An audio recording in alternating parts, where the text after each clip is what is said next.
18h ici à Paris, 16h en temps universel. Le journal en français facile. Antoine Galen. Bonjour à toutes et à tous, ravi de vous retrouver pour une nouvelle édition du journal en français facile. À la une, les Houthis revendiquent une 8e attaque depuis l'annonce du blocus contre les navires d'Arabie Saoudite. Les rebelles yéménites soutenus par l'Iran disent avoir ciblé un pétrolier en mer Rouge et ils comptent bien intensifier leur frappe. On y revient en début de journal. Les images montrent un robot de déminage circuler sur le tarmac en pleine nuit. En Allemagne, un drone muni d'un engin explosif a été découvert à l'aéroport de Leipzig. Incident à prendre au sérieux car Leipzig est un centre logistique clé pour l'OTAN et l'acheminement de marchandises vers l'Ukraine. Et puis, aux États-Unis, Donald Trump est accusé de corruption.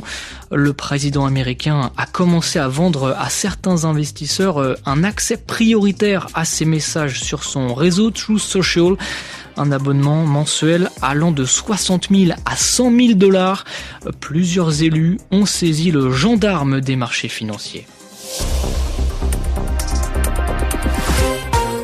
Une nouvelle attaque des Houthis en mer Rouge. Les rebelles yéménites soutenus par l'Iran poursuivent leur blocus maritime contre la flotte saoudienne. Le groupe a revendiqué ce mercredi l'attaque d'un pétrolier au large du port saoudien de Yanbu. Abla Jounaidi, c'est de là que le royaume exporte la majeure partie de son pétrole depuis le blocage du détroit d'Ormuz. Privé d'accès à Hormuz par les Iraniens, le pétrole saoudien bute désormais sur l'obstacle Houthi. Le groupe allié de l'Iran bloque le trafic des navires saoudiens au niveau du détroit de Bab el-Mandeb, devenu l'itinéraire bis pour les pétroliers. L'attaque de ce mercredi est la 8e du genre d'après le groupe qui a peaufiné sa stratégie ces derniers mois, explique Sultan Batis, spécialiste du Yémen. Les Houthis ont développé leur arsenal militaire et ils n'ont pas besoin d'une flotte navale, de sous-marins ou de frégates pour imposer un blocus sur un détroit stratégique. Grâce au transfert continu et important de technologies iraniennes, ils disposent de missiles balistiques anti-navires, de navires de surface télécommandés qui sont en réalité des embarcations kamikazes difficiles à détecter. Ils ont également des mines marines sophistiquées et des drones à longue portée. C'est un arsenal qui leur permet d'étouffer la navigation et de faire grimper les coûts de l'assurance maritime de manière vertigineuse pour un coût financier quasi nul. Les Houthis agissent autant comme alliés de l'Iran en guerre que pour leur propre agenda. Ils disent répondre à un blocus imposé par l'Arabie Saoudite à la tête d'une coalition anti-Houthi depuis 2015. Abla Jounaidi. Et concernant le détroit d'Ormuz, l'Iran a indiqué avoir trouvé un accord avec le sultanat d'Oman sur un nouvel itinéraire de transit des navires. De son côté, Donald Trump espère une réouverture du détroit très bientôt, sinon l'Iran sera frappé très fort.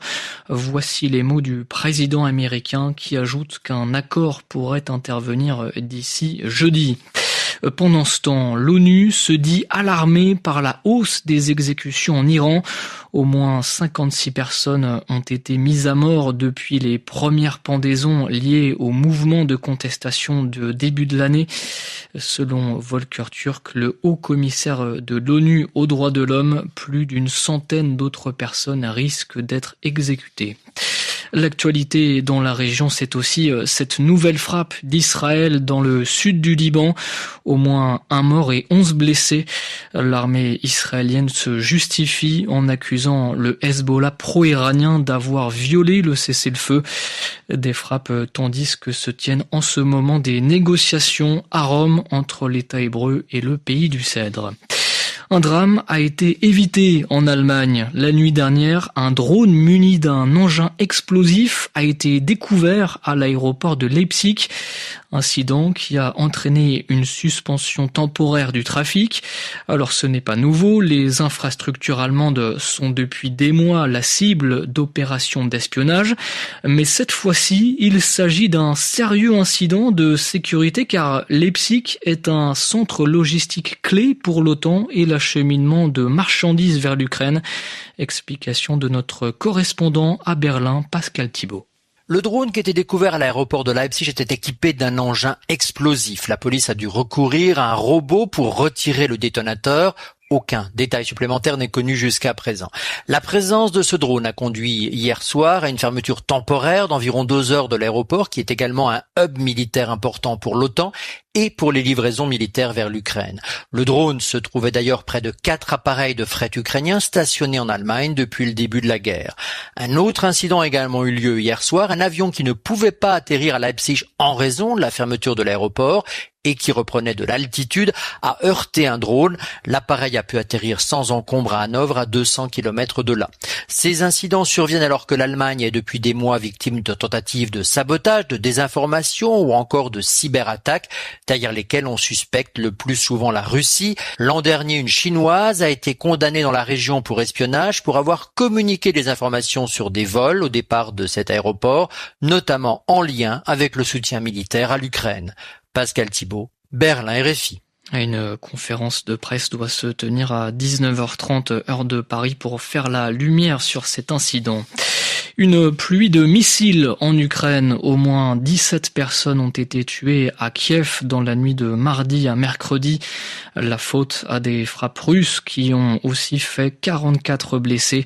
Des intercepteurs de missiles balistiques auraient pu sauver la vie de ceux qui sont morts. Déclaration de Volodymyr Zelensky. Le président ukrainien exhorte ses alliés occidentaux à lui fournir davantage d'intercepteurs. Le patron de l'OMS est arrivé en République démocratique du Congo, là où l'épidémie d'Ebola s'intensifie.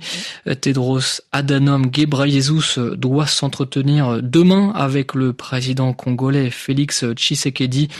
Depuis le début de l'épidémie, 3874 cas ont été confirmés et 1751 décès ont été signalés par les autorités congolaises.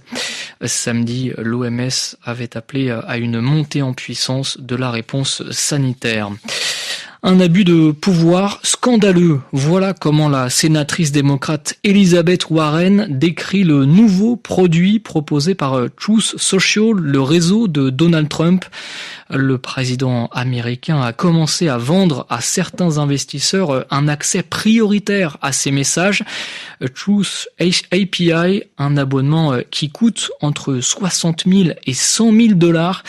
Cette nouvelle source de revenus pour le président américain suscite de vives critiques. Myriam Berber, l'opposition l'accuse de corruption. Ce service lancé par la société Trump Media va offrir un accès en temps réel aux publications de Truth Social et donc à celles du président. L'idée est de donner des informations nettement plus rapidement que par une notification push classique. Rappelons-le, Donald Trump est le principal actionnaire de ce réseau privé créé en 2021. Il l'utilise comme un canal de communication officiel pour annoncer des décisions diplomatiques ou économiques importantes. Pour l'opposition, c'est un abus de pouvoir, voire de la corruption. L'impact pourrait être considérable sur les marchés boursiers. L'an dernier, Wall Street a bondi après un message publié par Donald Trump peu avant sa décision de suspendre pour 90 jours les droits de douane. Message dans lequel le président indiquait aux investisseurs que c'était le bon moment pour acheter. Dans ce contexte, plusieurs sénateurs démocrates réclament une enquête de la SEC, l'autorité de régulation des marchés boursiers. Ils ont déposé un projet de loi pour assurer à tous les Américains un accès équitable aux annonces du gouvernement. Myriam Berber, Taïwan continue de se préparer à une potentielle invasion chinoise. L'île a donné le coup d'envoi de ses exercices annuels. C'est le plus grand entraînement de l'année et cela dure jusqu'au 14 août. L'objectif est de mettre en scène des scénarios de combat pour que les troupes et les réservistes s'entraînent à réagir. Les civils sont également concernés par des exercices d'alerte aérienne. Leur débit internet mobile est aussi volontairement ralenti. Et puis quelques mots de cyclisme avant de refermer ce journal. Demi Vollering a remporté la 5e étape du Tour de France femmes. Marlène Rosser reste en jaune. RFI, bientôt 18h passées de 10 minutes ici à Paris, 16h10 en temps universel. C'est la fin de ce journal en français facile.